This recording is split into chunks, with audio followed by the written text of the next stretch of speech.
Nicki Minaj went on Twitter the other day. Everybody knows this story now because it's the biggest thing online. But Nicki Minaj went on Twitter the other day and said something along the lines of, I don't have the tweet queued up in front of me, but I'll give you the gist of it. The gist of it was, hey, make your own decision and don't be bullied into getting the vaccine, because I just heard from my cousin in Trinidad that his friend got the vaccine, got a big old swollen ball sack, and is impotent, and he was supposed to get married, and now that woman left him because of his big old swollen impotent balls.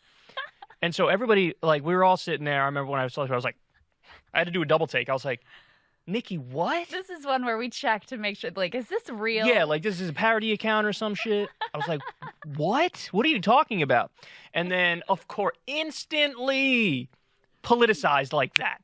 So Tucker Carlson goes out on his show, and he's like, here's somebody who's not a slave on the Democratic plantation. And she's thinking for herself. And she wants you to know, careful of the vaccine, might get some big old swollen balls. She's just asking questions. That's all she's doing. She's Seems reasonable, I think he said. She's just telling her, she's just telling her personal story. Who are you to judge about that? So he does that, which actually I think was, maybe we'll have a disagreement on this. I actually think that was savvy politically. Yes, very savvy. Yes, because that's in the same way that, like, sort of TPUSA aligned with Kanye to be like, we're hip, we're with it. Tuck, tuck, tuck, tuck. That's exactly the sort of thing that Tucker was doing. Like, look, a black female rapper who's really cool, who I happen to be defending right now. Should I get an even younger audience to believe all my bullshit? That's sort of the sense I got from Tucker. Yeah.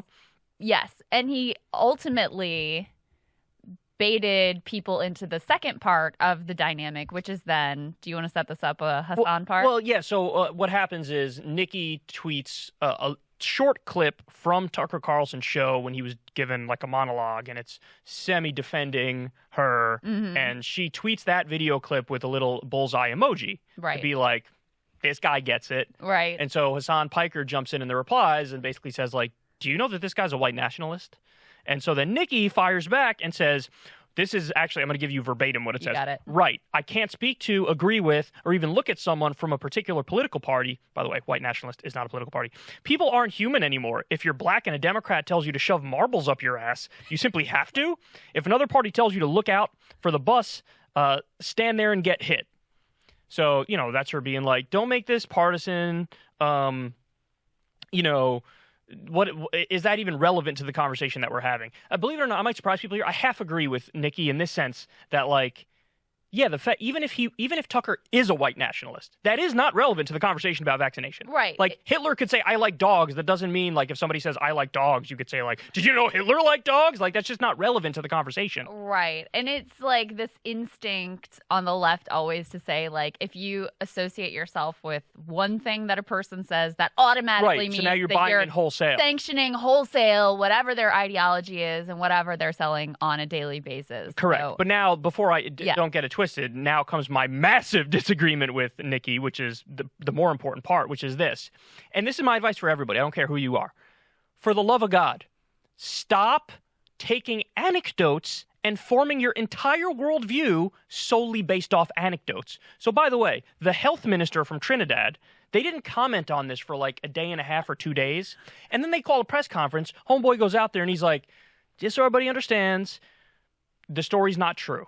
We went around, we were asking people, does anybody have some swollen ass balls here? And nobody had some swollen ass balls. So, Nicki, like, you sort of got got. Official press conference of like, Nicki is wasting our time, but we went and we checked, and there are no reports of swollen balls. And Soccer told me this. I'll have to double check it, but they don't use the same vaccine. They're not doing Moderna or Pfizer or Johnson & Johnson. I think they're using the Chinese one, Sino whatever. So there are no swollen balls. Even if there were swollen balls as a vaccine side effect, it's a different vaccine. Yeah. So every level, but your point is, I think, actually a really important one. And it's the only point. You know what I mean? Right. And the fact that it gets turned into this whole, like, silly theatrical situation. Joy Reid was all in on, like, Nicki's terrible, and Tucker's immediately was dragging Joy Reid like nobody's business. You can't even read the tweet because there's all kinds of slurs, etc. She called her old Uncle homophobic Tommyana. I was like, And that damn, son. wasn't even the worst thing she called her in that tweet. I probably didn't even see all the tweets then. But the old homophobic blog post and the hackers came up. Well, and I also, sort of respect that she brought that up because just fuck Joy Reid. Well, anyway, go on. also, it's not relevant to the conversation, but she needs to get her comeuppance for that. Is that the word? Comeuppance? Yes, that is the word.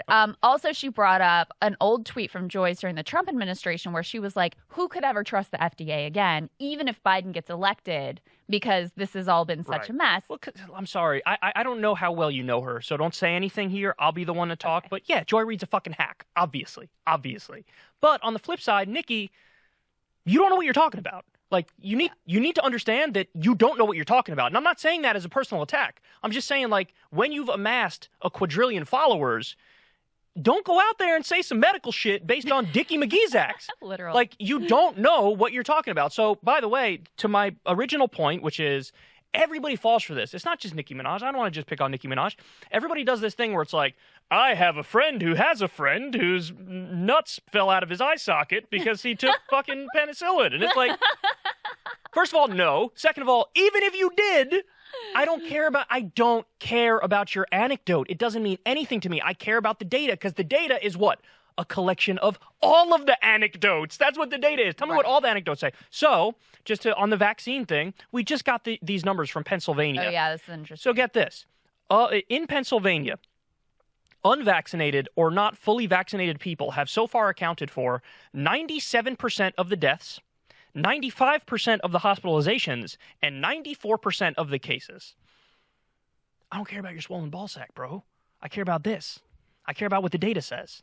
And so, yes, she is sort of feeding into vaccine hesitancy, which is wildly irresponsible. But what you see here is this is what happens with human nature, too, is like, and maybe there's a lesson here about shaming and how it doesn't really work, because the second Nicki felt like there was pushback that she viewed as unfair, she was like, I will run into the arms of Fox News and Tucker Carlson gladly. That is actually a really important political lesson. And that's a silly response. Totally right? silly. Just like she has agency. She's an adult. Right. And just like it was silly when it was like Elizabeth Warren supporters were like, people were mean to me online. So now I'm going to support Biden instead of Bernie. And you're like, people were mean to you and now you don't support universal health care? Like, what? Yeah. That doesn't make any sense. But it definitely happens. Without a doubt. It definitely happens. And you see it happening in real time where the more like full of contempt and condescension and shaming and judgment comes from the left, the more people are like, oh, well, what are these people who are being nice to me? What do they have to say? Yeah, it's really sad. It's sad. I get sad when I watch that unfold. Well, you saw it in real, like you saw her going down the slide in real time. Yes. Like now, next thing you know, she's going to be at a TPUSA event with Candace Owens. Tucker could have her on his program. Totally. Who knows? Totally. Who knows? But I also think the anecdote thing is important, and I think it's something the right really understands because they do this all the time, and it's so effective of like they'll pick out one instance. It used to be in the Tea Party era of like government waste. Right. They'll find like they funded lobster sex research. Right, exactly. Yeah. Or my favorite example is they found some conference where they technically on the bill paid like $20 a muffin or something like that. And it was like endless Fox News segments about the outrage of these $20 muffins. They'll find one thing, they'll make it very real for people, very tangible, and then use that to say, and this is what's going on across the board. And I think human beings, one of our, we are not fundamentally like totally rational not people. At all. We don't deal with numbers particularly well. We don't deal with data particularly well. So those anecdotes are very powerful. Those stories are a lot of times more politically powerful than a billion samples of people getting the vaccine and doing really well with it. So Democrats tend to run around with like, here's my spreadsheet and here's my chart and here's my numbers and here's my graph. And Fox News will come in with like, yeah, but did you hear about Nicki Minaj's cousin's friend's swollen balls? And it lands because we're wired to think in terms of stories and anecdotes. So while it would be better if people would look at the data, I also think it's important to recognize that that is a common human failing and flaw in the system. You couldn't be more correct. And because that's the reality, I'm going to go ahead. Let's talk about something that happened with us not too long ago. Sagar had COVID, told the world he had COVID. Yep. He was mildly symptomatic for one show where you were we were doing the show right next to him for the entire show. For hours, you're sitting next to him. He's mildly symptomatic. You should have gotten COVID.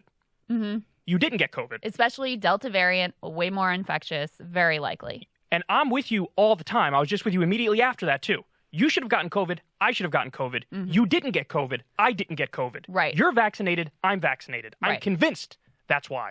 So if you want to play the anecdote game, we'll play the fucking anecdote game. You want another anecdote? Every single person in my personal life who's gotten vaccinated, nobody has had anything worse than very mild symptoms for like half a day. Same. How about that? I had a headache for like 2 hours, 24 hours after I got the shot.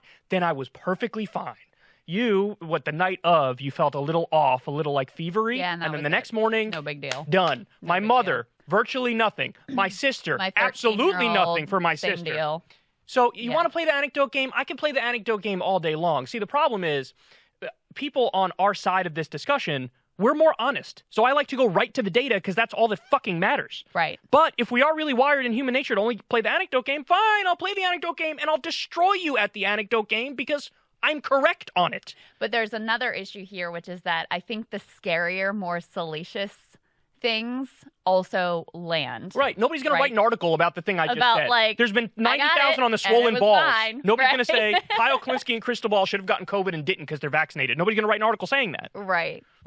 So anyway, it's silly. The whole thing is extremely silly. But I actually think it is very revealing about the way that these things unfold, the way that oftentimes people sort of end up getting pushed to right-wing ideologies because they feel so judged and like held in contempt by some folks on the left, especially the liberal left, and the way that these little cultural moments immediately devolve into just total sectarianism. Absolutely. And just to be clear, and I know you would agree with this as well, it works the other way as well. It's not just like, the outrage mobs only go in one direction. They go in every which direction. Of course. And unfortunately, I think it is a failure of human nature, again, to get back to it, that people's reaction, their emotional reaction tends to be immediate aversion to anybody who's given them some sort of criticism.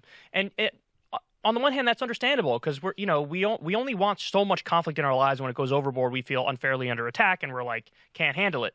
But yeah, you would just hope that with a little bit of time and removing yourself from the situation and thinking about it, one could be more rational. So I actually think the right is better in this regard because you see this like with Rogan, something we've talked about. Yeah. How they'll ignore the million things that he says that they would vehemently disagree with. Universal health care, all that but stuff. then and the the second wars. that he says something that they find convenient, then they're embracing him. Like, he's our he guy. was critical of trans something. And it's right, like, he's us. Right, yeah. or he said some weird thing about the vaccine. Like, we love this guy, and they'll ignore and embrace as their own. Whereas the left is the polar opposite. They only fixate on the things where they wildly disagree with him. I agree that they're better in that respect, sort of like claiming I'm not saying something. it's like morally better. They're just savvier. No, I know. But they do also do the outrage mob thing that would then push people further into their own left-wing camp. So we've seen it a million times, whether it's somebody who gets, like, remember when Martin Bashir did the thing about, Sarah Palin shitting in Sarah Palin's mouth or something, and then he got fired, and then, it was like they went after him so aggressively. Now, these are the same people who say, we care about free speech, even if it's politically incorrect, you should be able to say whatever you want to say. Okay, well then, until somebody disagrees with you and says something that you find vulgar, then all of a sudden fire him. And so, of course, he's going to become more hardened in his beliefs. And there's a million examples of that cut both directions. So that's my point. But yeah, I agree that they're savvier in that respect of like claiming something as their own. Yeah. Like, and they're doing that with Nicki right now. I'm sure Nicki has said lots of things that they would very much disagree with. And on a normal night on Tucker, you'll find him like very morally outraged about the degenerate language in rap music or whatever. But for this instance, he's going to put all that aside. Nicki's amazing. She's great because she happens to have said something he finds politically convenient in this moment. Yeah, tell us your thoughts on Anaconda, Tucker. Yeah. He probably has. I wonder if he's done a segment on that. Very possible. Probably touched himself to that. Anyway.